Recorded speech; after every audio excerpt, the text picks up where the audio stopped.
ଶ୍ରେଣୀ କକ୍ଷରେ ଥିବାବେଳେ ତୃତୀୟ ନିର୍ଘଣ୍ଟରେ ତୁମେ ହଠାତ୍ ପେଟ ଯନ୍ତ୍ରଣା ଅନୁଭବ କଲ, ସେତେବେଳେ ତୁମେ କାହା ପାଖକୁ କିପରି ଦରଖାସ୍ତ ଲେଖିବ ତାହା ଲେଖ କହିଛି।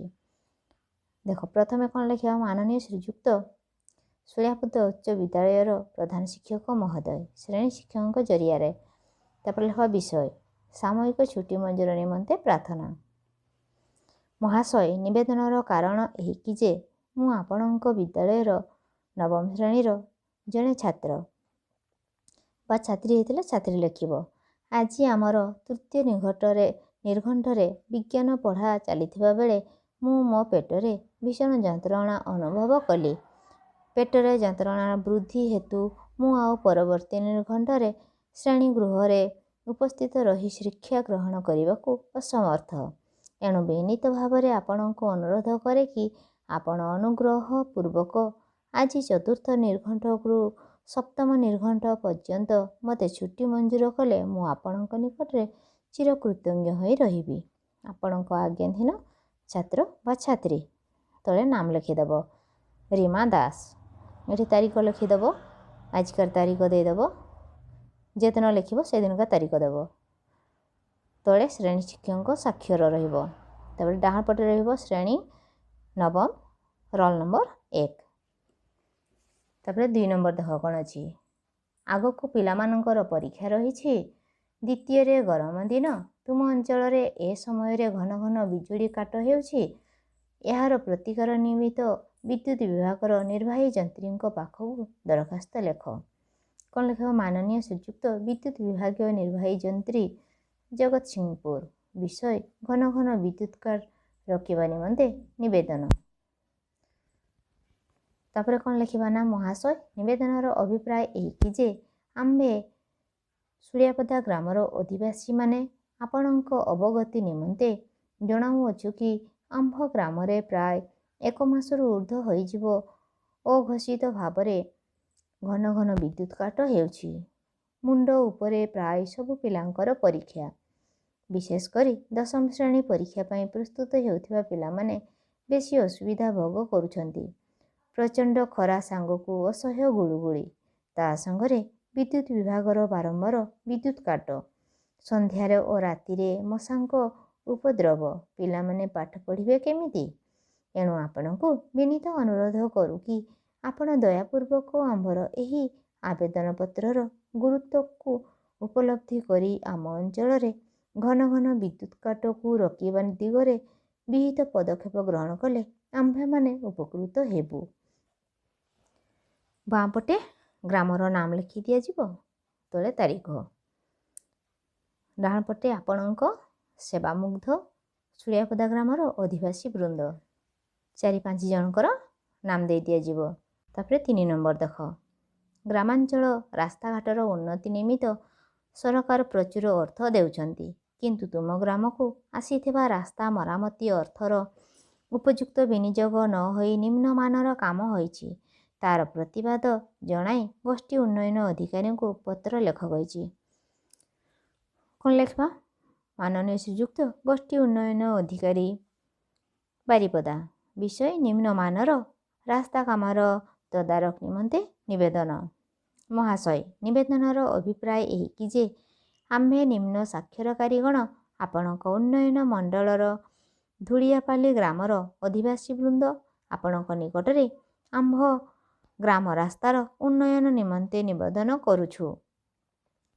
ଏହି ଗ୍ରାମରେ ପ୍ରାୟ 2000 ଲୋକ ବାସ କରୁଛନ୍ତି। ମୁଖ୍ୟ ରାସ୍ତାଠାରୁ ଆମ ଗ୍ରାମଟି 3 କିଲୋମିଟର ଦୂରରେ ଅବସ୍ଥିତ। ଗ୍ରାମାଞ୍ଚଳର ରାସ୍ତାଘାଟର ଉନ୍ନତି ପାଇଁ ସରକାର ପ୍ରଚୁର ଅର୍ଥ ଯୋଗାଇ ଦେଉଥିଲେ ମଧ୍ୟ ଆମ ଗ୍ରାମରେ ଯେଉଁ ରାସ୍ତା କାମ ହୋଇଛି ତାହା ଅତ୍ୟନ୍ତ ନିମ୍ନମାନର। ସରକାର ଯୋଗାଇ ଦେଇଥିବା ଅର୍ଥ ଏଠି ବାଟ ମାରଣା ହୋଇଥିବାର ଅନୁମାନ କରାଯାଏ। ଏହା ଘୋର ପରିତାପର ବିଷୟ। ଏଣୁ ଆପଣଙ୍କୁ ବିନୀତ ଅନୁରୋଧ କରୁ କି ଆମ୍ଭ ଅଭିଯୋଗକୁ ଗୁରୁତ୍ୱର ସହିତ ବିଚାର କରି ଏ ଦିଗରେ ପ୍ରକୃତ ଅପରାଧୀ ପ୍ରତି ଦୃଷ୍ଟାନ୍ତମୂଳକ କାର୍ଯ୍ୟାନୁଷ୍ଠାନ ଗ୍ରହଣ କଲେ ଆମ୍ଭେ ଗ୍ରାମବାସୀ ବୃନ୍ଦ ଆପଣଙ୍କ ନିକଟରେ ଚିର ଉପକୃତ ହେବୁ। ବାମ ପଟେ ଗ୍ରାମର ନାମ ଦେଇ ଦିଆଯିବ। ତଳେ ତାରିଖ। ଡାହାଣ ପଟେ କ'ଣ ଲେଖିବା ନା ଆପଣଙ୍କର ଗୁଣମୁଗ୍ଧ ଧୂଳିଆ ଧୂଳିଆପାଲି ଗ୍ରାମର ଅଧିବାସୀ ବୃନ୍ଦ। ତଳେ ନାମ ଲେଖିଦେବା, 5 ଜଣଙ୍କର ନାମ ଲେଖିଦେବା।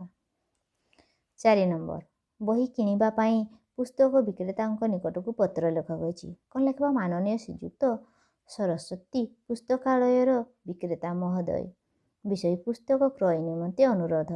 ମହାଶୟ, ମୋର ନମସ୍କାର ନେବ। ମୁଁ ବାଘଡ଼ା ଉଚ୍ଚ ବିଦ୍ୟାଳୟରେ ଅଧ୍ୟୟନ କରୁଥିବା ନବମ ଶ୍ରେଣୀର ଜଣେ ଛାତ୍ର। ମୋର ନିମ୍ନଲିଖିତ ପୁସ୍ତକ ଗୁଡ଼ିକ ଏକାନ୍ତ ଆବଶ୍ୟକ। ଏଥିନିମିତ୍ତ ମୁଁ ଆପଣଙ୍କ ନିକଟକୁ ଅଗ୍ରିମ 200 ଟଙ୍କା ମନି ଅର୍ଡ଼ର ଯୋଗେ ପ୍ରେରଣ କରୁଛି। ନିମ୍ନଲିଖିତ ତାଲିକା ଅନୁଯାୟୀ ପୁସ୍ତକ ଗୁଡ଼ିକ ମୋ ଠିକଣାରେ ପ୍ରେରଣ କଲେ ମୁଁ ଉପକୃତ ହେବି।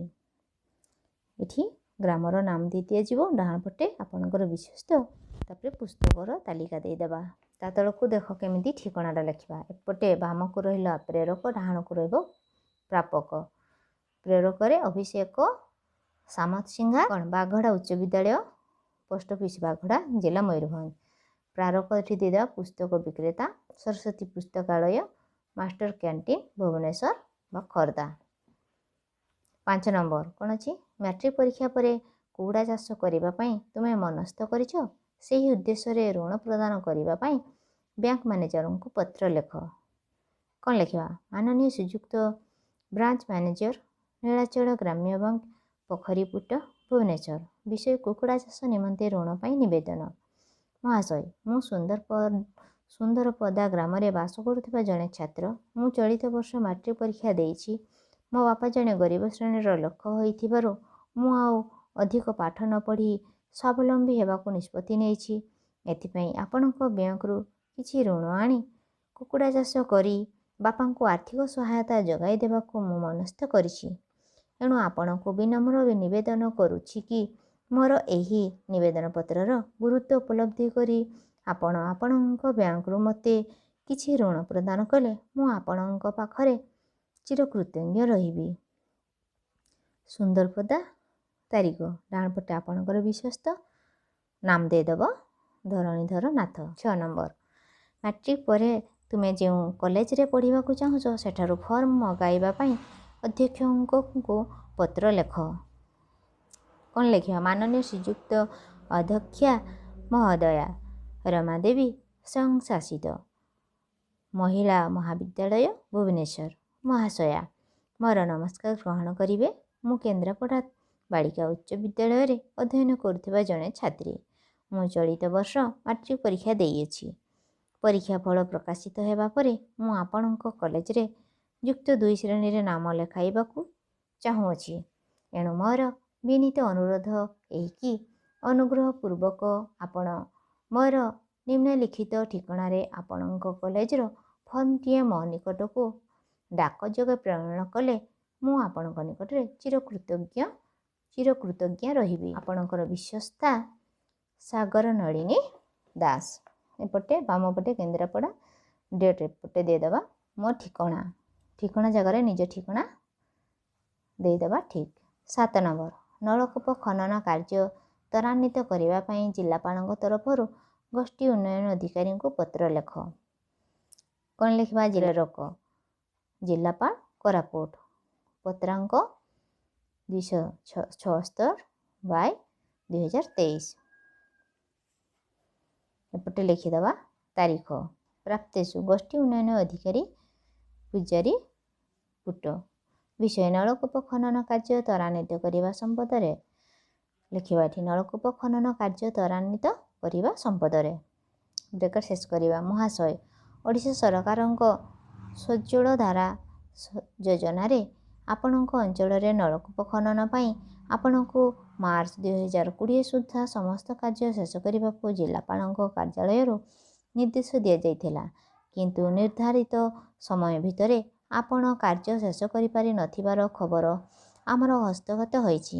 ଏଣୁ ଆପଣଙ୍କୁ ମିଳିଥିବା ଅର୍ଥରାଶିର ସଦୁପଯୋଗ କରି ନଳକୂପ ଖନନ କାର୍ଯ୍ୟକୁ ଯଥାଶୀଘ୍ର ତ୍ୱରାନ୍ୱିତ କରିବେ ବୋଲି ଆଶା କରୁଛି। ଆପଣଙ୍କର ବିଶ୍ୱସ୍ତ ଜିଲ୍ଲାପାଳ କୋରାପୁଟ।